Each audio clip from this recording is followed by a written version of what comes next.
মুহররম মাস এটি হলো কোরআনে কারীমের সূরা তাওবার ৩৬ নম্বর আয়াতে ঘোষিত বছরের ১২ মাসের ৪টি সম্মানিত মাসের অন্যতম।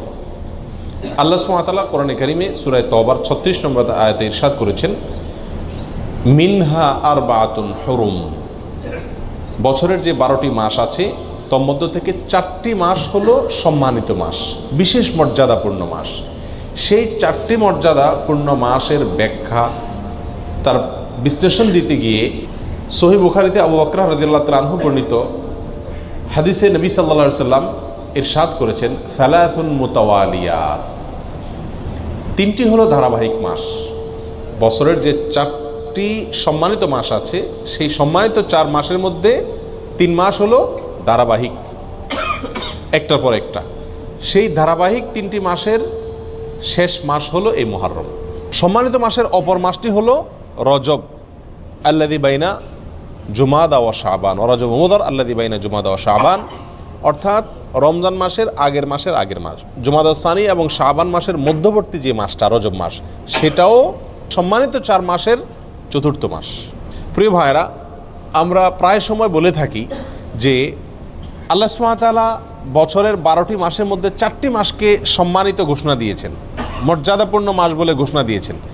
আল্লাহ যে মাসকে সম্মানিত বলে ঘোষণা দিয়েছেন, মর্যাদাপূর্ণ বলে ঘোষণা দিয়েছেন, সেই মাসগুলো কখন আসে, কখন যায়, বা কোন কোন মাস সম্মানিত মাস, কোন কোন মাস সাধারণ মাস, এ সম্পর্কে আমাদের সমাজে খুব একটা ধারণা নাই বললেই চলে।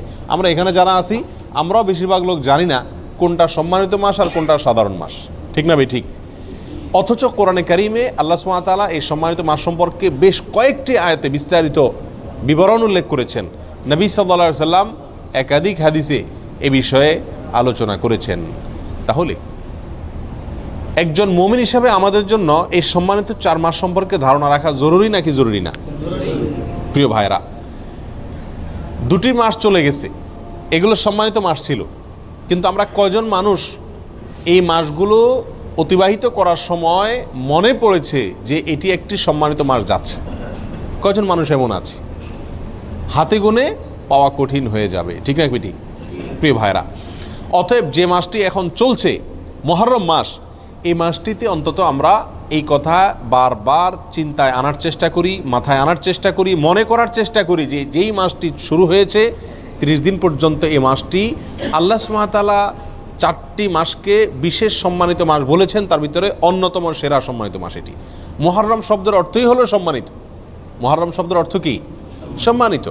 অতএব মুহররম মাসটি এই 4টি সম্মানিত মাসের মধ্যে আবার সবচেয়ে বেশি সম্মানিত মাস, সবচেয়ে বেশি মর্যাদাপূর্ণ মাস। আমরা আরও সহজ করে বলতে চাইলে বলতে পারি, রমজানের পরে সবচেয়ে শ্রেষ্ঠ মাস হলো এই মুহররম মাস। প্রিয় ভাইরা, কিন্তু মুহররম মাস আসে যায়, কখন আসে কখন যায় আমাদের কোনো খোঁজ খবরও থাকে না, ঠিক কি না? একজন সম্মানিত মানুষ সামনে আসলে আমার চলাফেরার ভিতরে একটা পরিবর্তন হয় কি হয় না? আপনি হয়তো পাও মেলে বসে আছেন, আপনার শ্বশুর আসছেন, আপনার বাবা আসছেন, আপনার শিক্ষক আসছেন, মুরব্বী আসছেন, তো আপনি নড়ে চড়ে বসেন কিনা? সম্মানিত মাস আসছে, কিন্তু আমাদের ভিতরে কোনো নড়ে চড়ে বসা বসি নাই। আমরা আগে যেমন ছিলাম এ মাসেও তেমন আছি। এর মূল কারণ হলো আমরা জানিই না যে এটি একটি সম্মানিত মাস। এই মাসকে আল্লাহ তাআলা কি দিয়েছেন? সম্মান দিয়েছেন, মর্যাদা দিয়েছেন, ঠিক না ভাই? ঠিক। প্রিয় ভাইরা, অতএব যে মাসটি শুরু হয়েছে এই মাসটি সম্মানিত মাস, এই কথাটি আমাদেরকে মনে রাখতে হবে, বারবার মনে আনতে হবে। সম্মানিত মাসের করণীয় কি?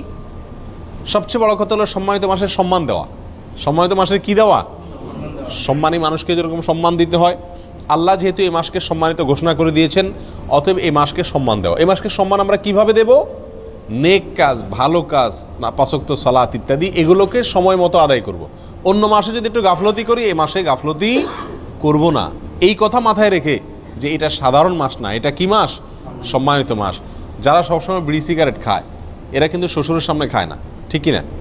কেন? যে আমি খারাপ কাজ করি, কিন্তু তাই বলে শ্বশুরের সামনে খারাপ কাজ করে আর ডবল খারাপ কাজ করব না, ঠিক কি না?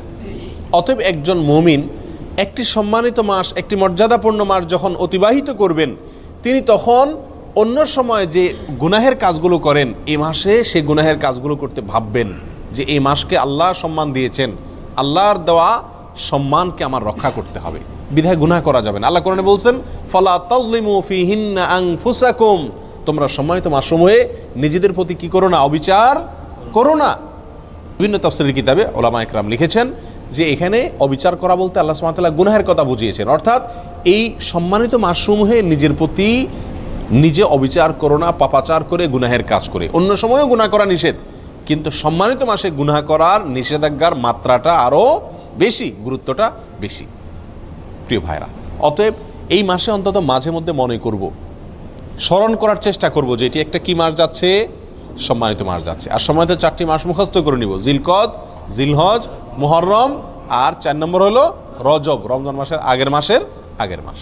মনে থাকবে তো ইনশাআল্লাহ? প্রিয় ভাইরা, মুহররম মাসের একটি বিশেষ করণীয় আছে, আর সেই করণীয়টা হলো এ মাসে বেশি বেশি নফল রোজা রাখা, নফল সিয়াম রাখা।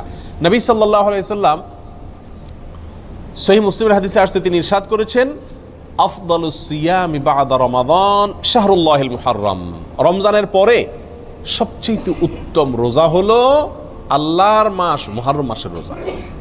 আল্লাহর মাস মুহররম মাসের রোজা। মুহররম মাসকে কার মাস বলা হয়েছে ভাই? আল্লাহর মাস বলা হয়েছে। কে বলেছেন? রাসূল করিম সাল্লাল্লাহু আলাইহি ওয়াসাল্লাম। অতএব এই মাসটির বিশেষ মর্যাদা, এক তো সম্মানিত 4 মাসের একটি মাস, আরেকটি মর্যাদা পেলাম যে এই মাসকে আল্লাহর মাস বলে নবী সাল্লাল্লাহু আলাইহি ওয়াসাল্লাম এই মাসকে বিশেষ সম্মান দিয়েছেন। বলে অন্যগুলা কার মাস? অন্যগুলাও আল্লাহর মাস, কিন্তু এটাকে আল্লাহর দিকে সম্বন্ধ করে এই মাসের বিশেষ মর্যাদা, স্পেশাল মর্যাদার কথা ইঙ্গিত করা হয়েছে। প্রিয় ভাইরা, অতএব এই মাসের করণীয় হলো বেশি বেশি নফল রোজা রাখা। রমজানের পরে সবচেয়ে উত্তম নফল রোজার জন্য উত্তম মাস হলো এই মাস, নফল রোজার শ্রেষ্ঠ মাস মুহররম মাস। প্রিয় ভাইরা, আমরা বেশিরভাগ মানুষ মুহররম মাস উপলক্ষে আশুরার 1-2 রোজা রাখি, ওইটা আশুরা উপলক্ষে, ওইটা ভিন্ন। মুহররম হিসাবে এই মাসে নবী সাল্লাল্লাহু আলাইহি সাল্লাম রোজা রাখার গুরুত্ব বর্ণনা করেছেন, রমজানের পরে সবচেয়ে বেশি রোজার জন্য গুরুত্বপূর্ণ মাস হিসেবে অভিহিত করেছেন। তিনি নিজে অবশ্য শাবানে রেখেছেন, এই মাসে রাখার সুযোগ তিনি পান নাই। এই মাসে রোজার ফজিলত নাজিল হওয়ার পরে তিনি রাখার সুযোগ পান নাই, তার আগেই হয়তো তিনি দুনিয়া থেকে বিদায় নিয়ে গেছেন, আর সেজন্য তিনি রাখতে পারেন নাই, কিন্তু আমাদেরকে জানাই গেছেন। প্রিয় ভাইরা, মুহররম তো প্রতিবারই আমাদের জীবনে একবার করে আসে, প্রতি বছরই একবার করে আসে। এই মুহররম উপলক্ষে যদি আমি 1-2টা রোজাও রাখতে না পারি, তাহলে আমি কি জবাব দেব রাসূলুল্লাহ সাল্লাল্লাহু আলাইহি ওয়াসাল্লামের কাছে? কথা বুঝে আসছে? এই মুহররম উপলক্ষে যদি 1টি রোজাও আমি না রাখি, তাহলে নবী সাল্লাল্লাহু আলাইহি ওয়াসাল্লাম যে মাসে রোজার এত গুরুত্ব বর্ণনা করছেন, সেটাকে আমি কোনো কি করলাম না, কেয়ারই করলাম না, পাত্তাই দিলাম না। ঠিক না ঠিক? এই জন্য ভাই, সুযোগ অনুযায়ী অন্তত 1-2টা রোজা হলেও রাখার চেষ্টা করি। নিজে যদি রাখতে না পারি, নিজেদের বন্ধুবান্ধব, পরিবার যারা রাখার মতো সুযোগ আছে, ডিউটির চাপ নাই, কষ্টের ডিউটি নাই, তাদেরকে অন্তত উৎসাহিত করি এবং নিজে মাথায় রাখি, নিয়ত রাখি, আল্লাহ যখনই তৌফিক দিবেন মুহররম মাস উপলক্ষে এই মাসে নফল রোজা রাখার গুরুত্ব রয়েছে, সেই জন্য অন্তত 1-2টা রোজা হলেও রাখার চেষ্টা করি। রাখবো তো ইনশাআল্লাহ? আল্লাহ তাআলা আমাদের সকলকে তৌফিক দান করেন। প্রিয় ভাইরা, এ হলো মুহররম মাস উপলক্ষে করণীয়। একমাত্র করণীয় হলো এই মাসে বেশি বেশি নফল রোজা রাখা, আর সম্মানিত মাস হিসেবে গুনাহের কাজ কম করা, নেকির কাজ ভালো করে বেশি করে করার চেষ্টা করা, যুদ্ধ বিগ্রহ না করা।